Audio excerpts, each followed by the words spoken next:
Angela. And I'm teacher Kate. So, I want to ask you to all stand up because we are going to have a quick activity first.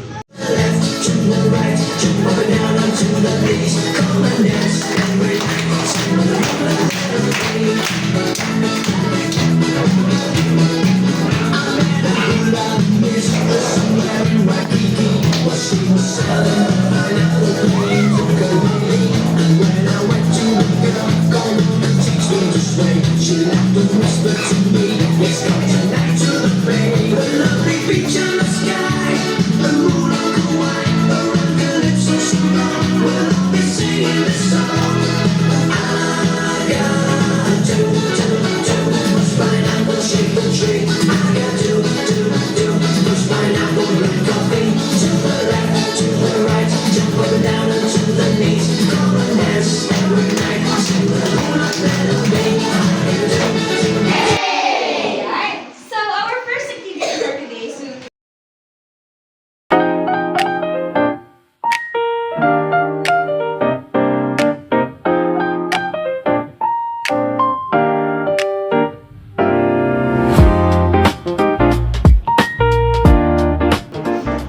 children have hats. Hooray! Have hats. Hooray! Have hats. Hooray! Now we will now move on to another part of our activity. So, ako po ay magte-tell sa inyo ng story. It is written by Teacher Angel. So, it is entitled, Si Kiko ang koneho. the title of our story is Si Kiko ang Conejo. Do you know what? Yes, Kiko the bunny. Wow! So we are Kiko for today. Guys, what's my name again? Kiko the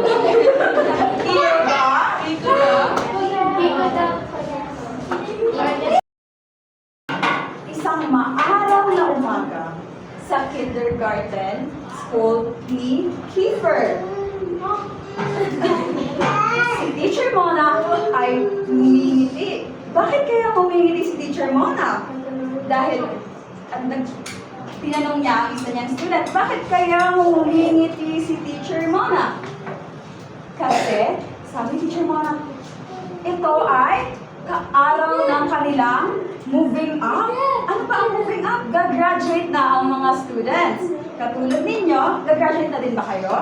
Malapit na? So, katulad ninyo, ang mga estudyante sa ating story ay gagraduate na din. Ngunit, si Kiko, the Conejo, ay mag-isa sa isang tabi. Siya ay malungkot. Bakit kaya malungkot si Kiko? Dahil siya ay mag-isa lang. Yun kaya ang reason kung bakit malungkot si Kiko? Bakit kaya malungkot si Kiko? Oh, babalik tayo kay Kiefer. Bakit kaya malungkot si Kiko? Wala na siya maging kaibigan after graduate. Yun kaya si Kiko ay malungkot dahil matatapos na ang graduation. Si Kiko ay malungkot dahil natatakot siya sa susunod na balitaan. Natatakot din ba kayo? Bakit ka po natatakot? You're afraid of?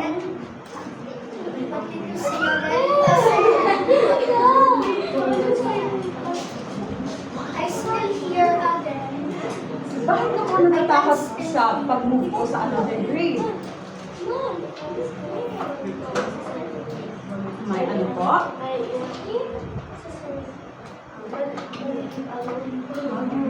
Get left alone? Yes po. You're scared of meeting new people. Yan din po ang worry ni Kiko Conejo. Ikaw po, ano po?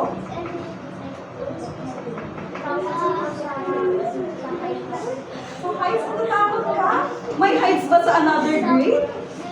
Zipline heights. Oo, zipline heights. Kasi pag pumunta ka na sa may bigger grade, pwede ka na din pumunta sa mag-zipline. Tama ba? Ay, hindi. Ano ba? Baka mag-change ang reaction ko eh. Ah, natatakot siya mag-zipline. Kasi mag-aano siya sa another grade. Mag-uwa na siya. Kapatulad yung sa Kiko Kuneho ay natatakot din mag-move sa another grade. Kasi baka wala siya maging friends. Diba? Or baka ma-left alone siya katulad ni Name? Katulad ni Missy. Natatakot din ba kayo ma-left alone? Yes. Bakit? Because I don't have any friends. Because you don't have any friends. Tama. Nakakatakot naman talaga pag ikaw lang mag-isa, di ba? True. So, si Kiko Kuneho ay natatakot. Ano kaya ang dapat natin gawin para hindi na matakot si Kiko Kuneho o para hindi na kayo matakot mag-move on sa another grade? Gusto niyo bang tulungan si Kiko? Yes. Gusto niyo bang tulungan si Kiko? Yes. Gusto niyo bang tulungan si Kiko? Yes! So, gusto niyang tulungan si Kiko. So, kung gusto niyang tulungan si Kiko, tumayo tayo. Tayo. Familiar po ba kayo sa ABC songs? Gusto niyang kantahin ang ABC songs? Gusto niyo po ba? Sigaw kayo, yes! Gusto namin tulungan si Kiko. Yes! Sa Kiko ko namin tulungan si Kiko kasi para hindi na siya maging afraid sa next level. Para matulungan natin si Kiko Kuneho, tayo ay kakanta ng ABC song para malampasan ang kanyang takot. So, handa na ba kayo? Handa na ba kayo?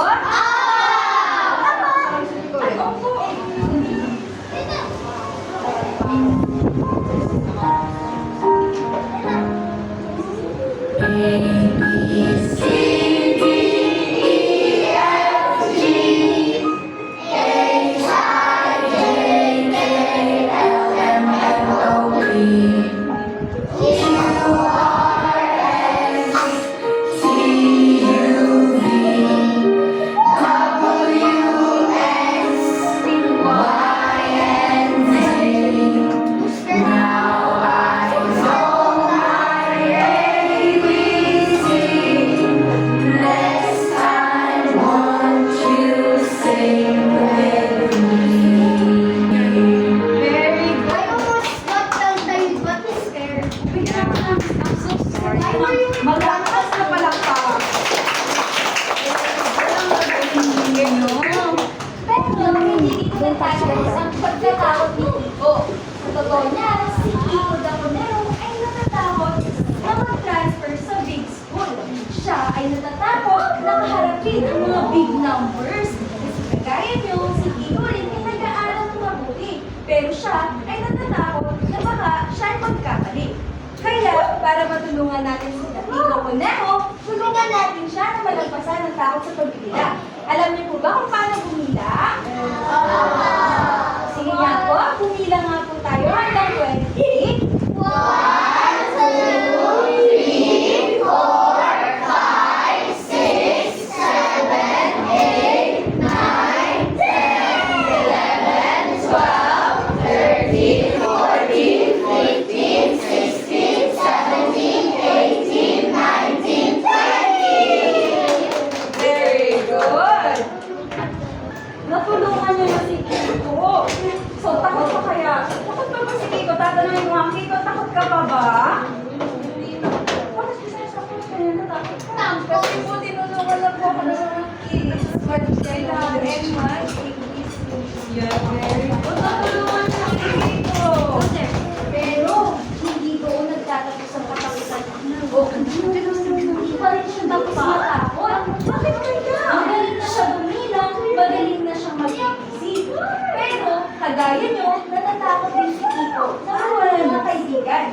Kagaya nyo, natatakot din si Kiko na pumasok sa big school kasi natatakot natatakot siya na baka wala siyang naging kaibigan. Oh. Kaya ngayon, tatanungin namin kayo, sino ba sa inyo dito ang mga mababait? Sa tingin niyo ba kayo yung mga mababait na bata? Hindi. Bakit ang activity na to ay tinatawag na I want to become great. Ano kaya ang gusto iparating na activity nito? So Teacher Angela will explain you the activity. Hep-hep. Hooray! Hep-hep. Yung activity na in-answer nyo kanina ay nag-determine kung ano yung next activity natin. So, you will be receiving a star. So, sa star na to, ilalagay nyo dito kung ano ba yung dream na profession or dream na work nyo in the future. Na mag-form tayo ng circle tapos maglalang tayo ng ilang minutes to answer or to ilagay na profession or yung work na gusto nyo in the future. Tapos, ilalagay natin siya dito, i-didikit natin siya sa board.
Wow, that's very good.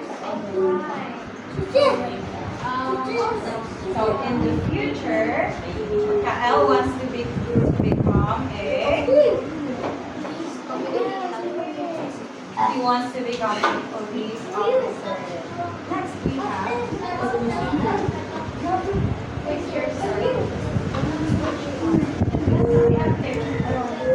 People to see for other topic desperate. Next we have. What's your name? Eliza. What do you want to be in the future?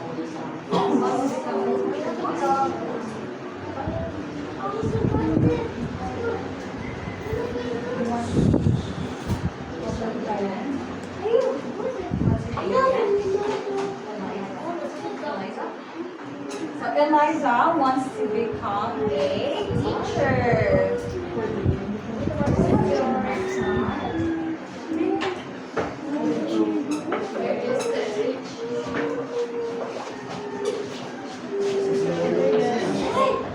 Now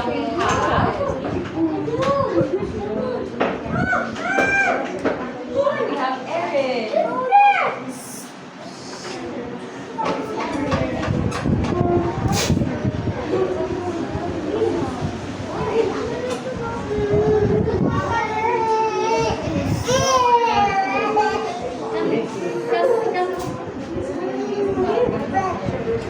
So Erin wants to be a ballerina in the future to make her mother proud.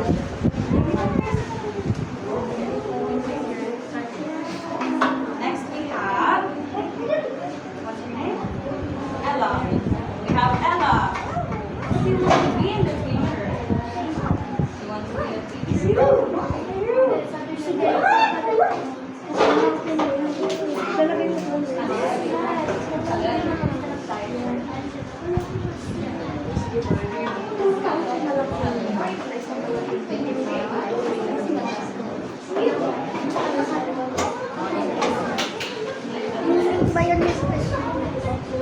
There are no questions.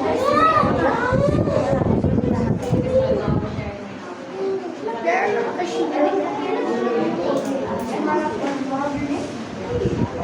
So Ella wants to be a teacher to share her knowledge.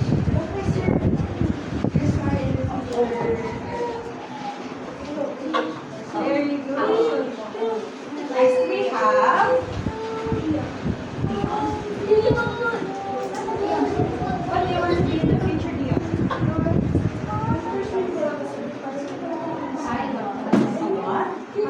What?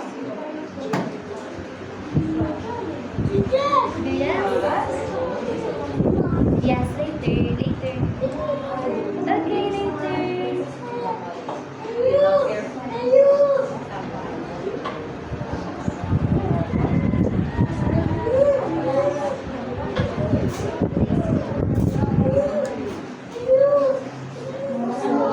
Okay, later.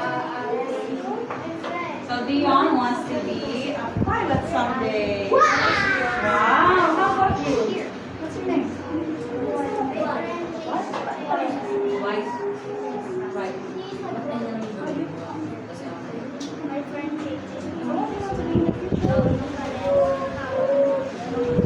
He wants to be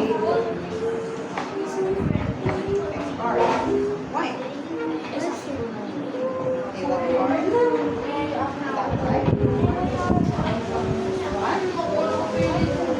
Teacher, why do I see seahorse mostly? Who? Seahorse. Seahorse? Why is it bleeding? So white. Like there's something red. White wants to be a mechanic someday.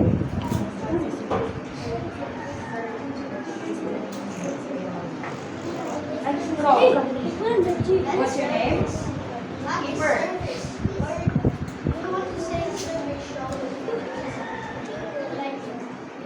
So, Keeper, you have to face your classmate and say what you want to be in the future loudly. Can you do that? You can. I'll help you. Come on. Come here. Oh, listen to Keeper. Keeper wants to be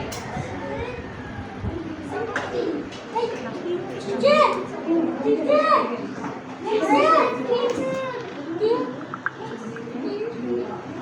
gonna cover that. What do you want to be in the future? A doctor. Why?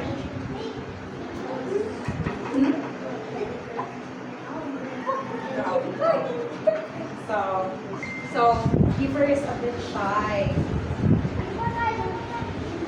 We're encouraging you. Okay, so Kiefer can't do it because he's shy. Maybe next time, right? You can do it next time. So Kiefer wants to be a doctor someday because he wants to help people. Can you? No, you can pause it.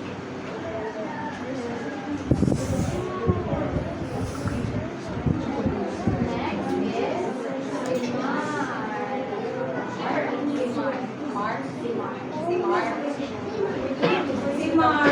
Next we have Simar. Simar.